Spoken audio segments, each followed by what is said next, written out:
Oi, eu sou o Galizé, biólogo em formação, futuro zoólogo, e eu ia adorar clonar um dinossauro. Hoje a gente vai falar sobre a clonagem. Na sua cabeça deve ter acabado de ver imagens da ovelha Dolly, dos Stormtroopers, da novela O Clone ou Jurassic Park. A clonagem foi e ainda é muito bem aproveitada na cultura pop. A clonagem gira em torno do DNA. O DNA é como se fosse um livro de receitas de um ser vivo. Nele contém todos os ingredientes e modos de preparo para fazer um organismo ser o que ele é, e isso é compartilhado por todos os seres vivos. Características como cor, tamanho, forma e temperamento são todas determinadas pelo DNA. A questão é, será que podemos pegar o DNA de um organismo, os ingredientes dele, e fazer outro igual, fazer um clone? A resposta é sim. Na verdade, nós já fazemos clones há muito tempo, e a natureza já faz isso há milhões de anos. Quando pegamos uma muda de orquídea ou qualquer outra planta e plantamos em outro lugar, estamos fazendo clones. As bananeiras de uma mesma variedade cultivadas em ambiente doméstico hoje em dia são todas clones. Isso maximiza a produção e pode melhorar o manejo, já que todas possuem a mesma capacidade de produção e também possuem a mesma resistência a pragas e venenos usados na plantação. Um ponto negativo de cultivar plantações de clones é que, como possuem o mesmo DNA, ou seja, uma baixa variabilidade genética, uma doença que afetar uma pode afetar todas. Também existem formas de clonagem apenas de partes específicas do DNA e que podem ter diversas aplicações na pesquisa e produção. Porém, aqui vamos falar somente do conceito mais comumente conhecido de clonagem, a clonagem de organismos inteiros. A clonagem de plantas, seja natural ou artificial, é muito mais simples que a de um animal.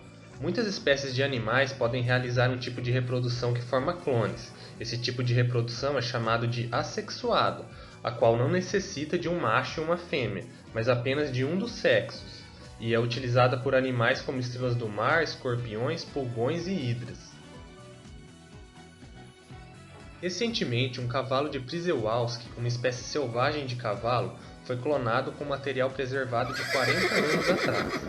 Essa espécie de cavalo selvagem chegou a ser extinta na natureza e só agora está se recuperando em ambiente doméstico com uma população de 2.000 animais. A Embrapa também está planejando clonar animais ameaçados da nossa fauna, como onças pintadas, lobos-guarás e macacos, como o mico-leão de cara preta, já que tiveram resultados muito bons clonando bovinos aqui no país.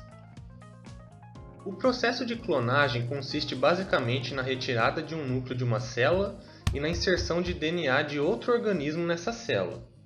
Após isso, são necessários choques elétricos para estimular as divisões das células até elas conseguirem se dividir sozinhas. No caso de um mamífero, esse monte de células deve ser implantado no útero de um animal da mesma espécie ou de uma espécie semelhante, para de fato completar seu desenvolvimento. Mas enquanto aos animais extintos, será que é possível clonar um dinossauro? Infelizmente não.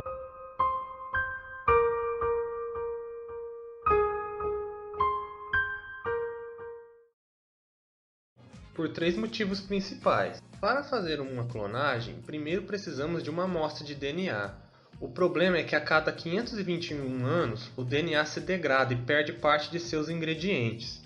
E os dinossauros não avianos foram extintos há pelo menos 65 milhões de anos atrás, o que é bastante tempo. No filme Jurassic Park de 1993, eles utilizaram DNA preservado em âmbar dentro de mosquitos e completaram os trechos com DNA de anfíbio, o que não faz nenhum sentido, já que deveriam ter usado DNA de aves, que são dinossauros também, para esse processo. Mas mesmo que conseguíssemos retirar algum DNA desses mosquitos, não teríamos como saber de qual espécie necessariamente é aquele DNA, e nem de como separar um DNA do outro, já que a gente não tem nenhuma espécie viva daquela época para poder fazer uma comparação. Outro empecilho é o fato de ainda não sabermos clonar animais que colocam ovos, como as aves e tartarugas.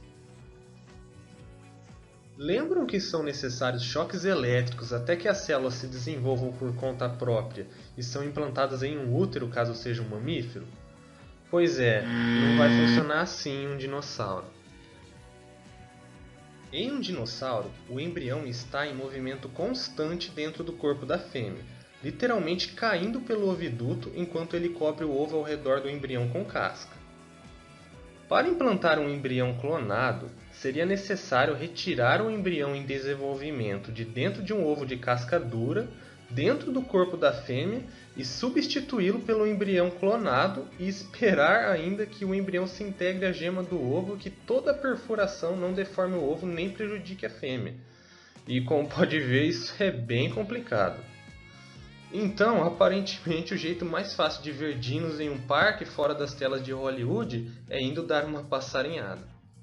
Para outros animais, como mamutes e tilacinos, o retorno não é tão impossível, já que temos relativamente bons materiais com DNA deles e vários úteros possíveis para gerá-los. Então, dá para ver que é mais fácil fazer um exército intergaláctico do que um parque de dinossauros.